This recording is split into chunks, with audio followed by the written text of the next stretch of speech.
नमस्कार, आप देख रहे हैं न्यूज 24। मैं आपके साथ पूजा राठौर शर्मा। और चले बड़ी खबर के साथ करें बुलेटिन की शुरुआत। बता दें आपको, पेरिस ओलंपिक में भारत को तीसरा मेडल मिल गया है। 50 मीटर एयर राइफल में ब्रॉन्ज मेडल भारत के नाम रहा।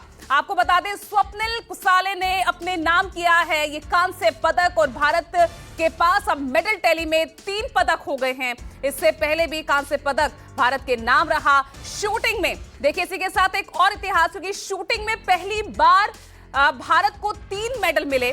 50 मीटर राइफल में भारत को यह पहला मेडल। और ऋषभ शर्मा जुड़ गए मेरे सहयोगी सीधा न्यूज रूम से। ऋषभ, तो ये तीसरा मेडल, हालांकि उम्मीदें थी यहां पर कि गोल्ड को निशाने लगा रखा था स्वप्निल ने, लेकिन ठीक है, कांस्य पदक लिया और भारत के नाम ये तीसरा मेडल। बिल्कुल आपने सही कहा पूजा। निशाना तो गोल्ड पर ही लगाया गया था, क्योंकि यहाँ पर 3 पोजीशन इवेंट के अंदर फाइनल्स में पहुंचे थे स्वप्निल, लेकिन ब्रॉन्ज मेडल वो जीत कर आए हैं। और ये भी कम नहीं कहा जा सकता, क्योंकि ओलंपिक जो है वो खेलों का सबसे बड़ा मंच कहा जाता है। वहाँ पर दुनिया के तमाम देशों के टॉप एथलीट्स परफॉर्म करने के लिए पहुँचते हैं। हर किसी की ख्वाहिश होती है कि वो मेडल पर निशाना लगाए। सैकड़ों नहीं हज़ारों एथलीट्स में से कुछ चुनिंदा एथलीट्स ओलंपिक खेलते हैं, और उनमें से टॉप 3 में आना अपने आप में एक बड़ी उपलब्धि है। और जैसा आपने कहा, अपने आप में यहाँ पर अगर हम देखें तो ये ओलंपिक्स भारत के लिए ऐतिहासिक बनता हुआ दिखाई दे रहा है। ये पहला मौका है जब शूटिंग के खेल में भारत ने एक ही ओलंपिक में 3 मेडल जीते हैं। वो और बात है कि उनमें से 3 में से 2 मेडल जो है मनु भाकर की बदौलत मिले, लेकिन यहाँ पर पिछले मैच में हमको सरबजोत सिंह ने भी मनु भाकर के साथ में टीम इवेंट में ब्रॉन्ज मेडल दिलाया था। लेकिन ओवरऑल देखें तो करीब पिछले 2 ओलंपिक्स के अंदर भारत कोई मेडल नहीं जीत पाया था, रियो ओलंपिक्स के अंदर और टोक्यो ओलंपिक्स में शूटिंग के इवेंट में।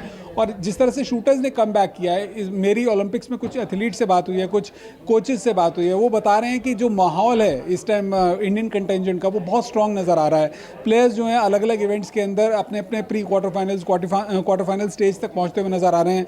और अब उम्मीदें दिख रही हैं कि जो पिछले ओलंपिक्स में, टोक्यो ओलंपिक्स में भारत ने मैक्सिमम 7 मेडल जीते थे, इस बार हो सकता है कि वो 7 मेडल्स की टैली को हिंदुस्तान आउटस्कोर करेगा। शायद भारत की झोली में 8 या 10 मेडल्स इस बार आते हुए नजर आएंगे। लेकिन अगर हम स्वप्निल की परफॉर्मेंस की बात करें, शानदार परफॉर्मेंस, क्योंकि आज मुकाबले के अंदर दौरान एक वक्त पर वो 7th पोजीशन पर खिसक चुके थे, लेकिन उन्होंने 7वीं पोजीशन पर पहुंचने के बाद भी अपना हौसला नहीं गंवाया, अपना फोकस कायम किया। और जिस तरह से उन्होंने अपनी परफॉर्मेंस में सुधार करते हुए टॉप 3 पर आते हुए मेडल भारत के नाम डाला है, इससे और क्या कहा, इससे बेहतर और क्या हो सकता है। बिल्कुल ऋषभ, और यहाँ पर सबसे अच्छी बात यह भी है कि शूटिंग में जिस तरह से हमारे शूटर्स जो धमाल मचा रहे हैं, इतिहास भी रच रहे हैं।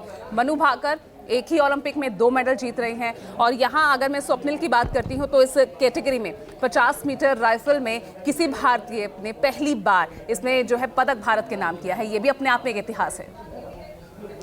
जी हाँ, बिल्कुल, शूटर्स ने इतिहास रचा है, लगातार अच्छा परफॉर्मेंस दिखाया है। और मैं अगर स्वप्निल की परफॉर्मेंस की बात करूँ तो पिछले एशियन गेम्स में सिर्फ एक मेडल, सिर्फ 1.1 के स्कोर के साथ में वो जो है अपना मेडल चूक गए थे। अदरवाइज उन्होंने पिछले एशियन गेम्स में भी उन्होंने मेडल जीते, वर्ल्ड चैम्पियनशिप में ये मेडल जीत चुके हैं। इसके अलावा कॉमनवेल्थ गेम्स के अंदर इन्होंने परफॉर्म अच्छा किया है। सिर्फ 28 साल के हैं। और इनकी जो अगर शूटिंग की हिस्ट्री की बात करें तो इन्होंने भले ही यहाँ पर 3 राइफल पोजीशन के अंदर मेडल जीते, लेकिन इन्होंने अपने करियर की शुरुआत पिस्टल इवेंट से करी थी। उन्होंने शुरुआत में पिस्टल के साथ में निशानेबाजी की प्रैक्टिस करनी शुरू की थी, लेकिन फिर उन्होंने डिसाइड किया कि नहीं, मैं पिस्टल नहीं, मैं राइफल में जाऊंगा। और राइफल इवेंट्स में धीरे धीरे अपने चाइल्डहुड से जब तक प्रोफेशनल शूटर बने, इन्होंने कई अचीवमेंट्स हासिल की, कई इन्होंने मेडल्स अपने नाम भारत को दिलाएं। और अब ओलंपिक मेडलिस्ट इनका बनना, आने वाले वक्त में इनसे और अच्छे मेडल्स और सिल्वर, गोल्ड मेडल की उम्मीदें भारतीय स्पोर्ट्स फैंस, देश के तमाम खेल प्रेमियों के लिए और ज़्यादा जिंदा कर देगा। बिल्कुल। और ऋषभ, अब ऐसे में पहला पदक छठे दिन तो भारत के नाम हो गया है, तो आज के अगर शेड्यूल पर देखें तो और किस किस इवेंट में भारत की उम्मीद बंधी रहनी चाहिए?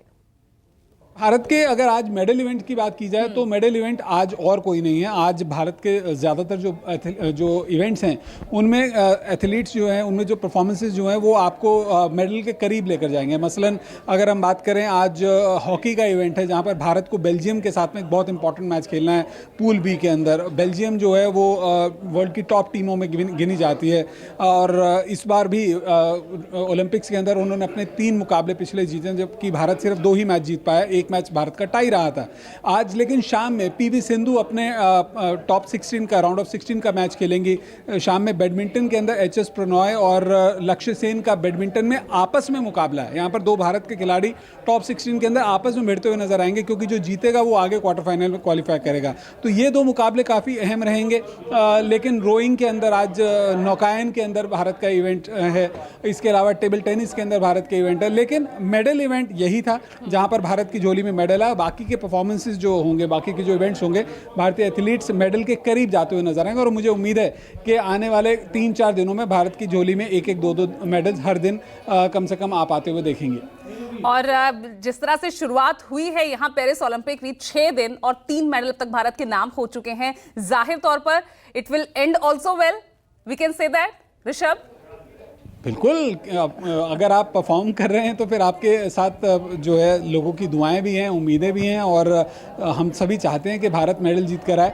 आज एक और इम्पॉर्टेंट इवेंट जो है वो मैं बताना भूल गया, निखत जरीन का भी है। निखत जरीन भारत की लेडी बॉक्सर है, उन पर भी सभी की निगाहें होंगी। लेकिन वो आज वर्ल्ड नंबर 1 जो बॉक्सर हैं उनके साथ में उनका बाउट होने जा रहा है। तो यहाँ पर उनकी एक टफ फाइट होगी। अगर वो आज मेडल जीत जाती हैं तो उनका आप उम्मीद कर सकते हैं कि बॉक्सिंग में एक मेडल लगभग पक्का हो जाएगा।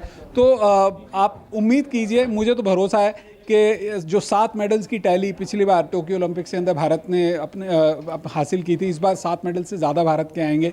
अब गोल्ड मेडल पिछली बार नीरज चोपड़ा ने भारत को जिताकर इतिहास रचा था, इस बार गोल्ड मेडल भारत जीत पाएगा।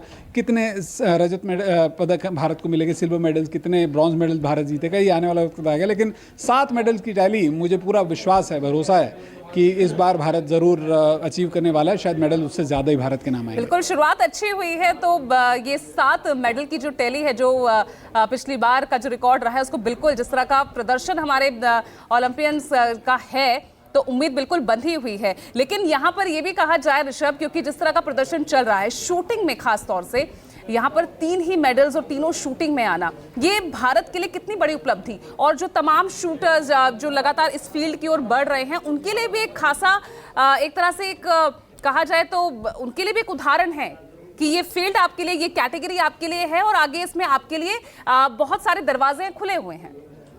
देखिए पूजा, पिछले 5-7 ओलंपिक से शूटिंग जो है उसमें हमेशा भारत को एक स्ट्रॉन्ग पावर हाउस माना जाता रहा है। वो और बात है कि जैसे मैंने बताया कि टोक्यो और रियो ओलंपिक्स में भारत के नाम शूटिंग के इवेंट में कोई मेडल्स नहीं आया, लेकिन भारत कंटेंडर था कि शूटिंग में भारत को मेडल्स मिलेंगे।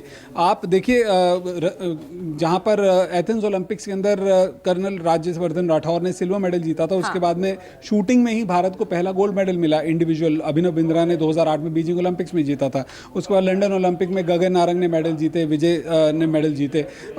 तो ये सिलसिला चलता रहा है, और उस सिलसिले को अगर आप over the period of time देखें तो ये जो शूटर्स इस वक्त इस वक्त जो पेरिस के अंदर पार्टिसिपेट कर रहे हैं, ये सारे शूटर्स वही हैं जो 2003-2004 में राज्यवर्धन राठौर से इंस्पायर हुए थे। बीजिंग में गगन नारंग अभिनव बिंद्रा से इंस्पायर हुए थे। मेरी कुछ दिन पहले बात हुई थी एक शूटर के साथ में, वो बता रहे थे कि मनु भाकर जो हैं, उनको शूटर बनाने का जो सपना था वो उसी वक्त उनके पेरेंट्स ने देख लिया था जब अभिनव बिंद्रा ने गोल्ड मेडल 2008 में जीता था। तो ये एक पीढ़ी है जो कि इंस्पायर हुई है भारत के ओलंपिक्स के पोडियम की अचीवमेंट से। और अभी तो मनु भाकर का भी इवेंट बाकी है, 3 तारीख को होने वाला। बिल्कुल, अभी तो उम्मीदें उनसे भी बंधी हुई हैं। कल उनका 25 मीटर इवेंट होगा और वहां पर उनसे भी उम्मीद की जा सकती है एक और मेडल वो जीते हैं। वैसे ही ऑलरेडी वो इतिहास रच चुकी हैं। हाँ। 2 मेडल एक ही ओलंपिक्स के अंदर उन्होंने जीता है। ऐसा इकलौती भारतीय हैं जिन्होंने 2 मेडल जीते हैं। आगे भी अगर ये सिलसिला जारी रहता तो कौन जाने कि जीत की हैट्रिक लगाते हुए वो 3 मेडल जीतने वाली इकलौती भारतीय बन जाए। और ये चीज़ें आने वाली पीढ़ी को इंस्पायर कर रही हैं और ज़्यादा करेंगे, क्योंकि सरकार की तरफ से भी इन एथलीट्स को अब प्रोत्साहन मिलने लग गया है। कॉर्पोरेट्स की तरफ से इनको बहुत ज़्यादा अच्छा मोटिवेशन मिलता है। आप देखिए, एक ज़माना था जब सिर्फ क्रिकेटर्स ही एडवर्टीजमेंट्स में नज़र आया करते थे, पोस्टर बॉयज़ हुआ करते थे अलग अलग, यहाँ तक कि वुमेन क्रिकेटर्स को भी बहुत ज़्यादा वैल्यू नहीं मिलती थी। लेकिन आज देखिए, आपके तमाम स्पोर्ट्स के जो पर्सन्स हैं उनको आप कमर्शियली एंडोर्स होते हुए देखते हैं। बड़े बड़े कॉर्पोरेट्स के साथ में वो ब्रांड एम्बेसडर्स बन चुके हैं। नीरज चोपड़ा आज टेलीविज़न पर इतने बड़े सेलिब्रिटी हैं। बॉक्सर्स को देख लीजिए।